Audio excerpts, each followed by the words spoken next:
ముఖ్యంగా గ్రామస్తులకి, అంపోల్ గ్రామస్తులకి, మిగతా అందరికీ నమస్కారం.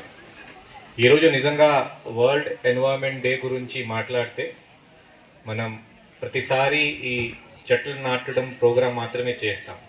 ఈరోజు కూడా చేసాం, బట్ కానీ దీని వెనక ఒక ఐడియా, ఒక ఉద్దేశం వేరేగా ఉంది. ఈసారి నెట్ జీరో అంటే మన వల్ల పర్యావరణానికి ఎటువంటి హామీ ఉండకూడదు, ఎటువంటి ప్రాబ్లం మన వల్ల పర్యావరణంలో ఉండకూడదు.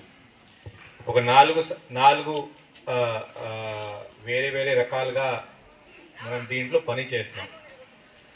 ఒకటే, మనం ఏమేమి వాడతాం ఈ స్కూల్ నడపాలి అంటే, ఏమేమి మనం పర్యావరణం నుంచి ఏం తీసుకుంటాం. ఒకటే ఎలక్ట్రిసిటీ.